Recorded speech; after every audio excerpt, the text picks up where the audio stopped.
ni silang juice eh. Sige. Sige, kurat kay ko tag 5 ra. Iya sa uban kay tag-juice ba? Lagi ba lami po dya kanang wala gid jagi kulang sa katamis, ako jagi kulang sa katabang. Wala to gitubog daw.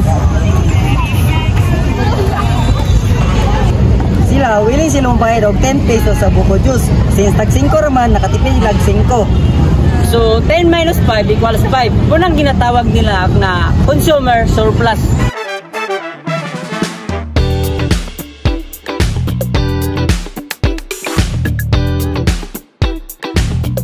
Consumer surplus, mao na ang presyo nga imong bayaran pero nakalis pa ka, di ba?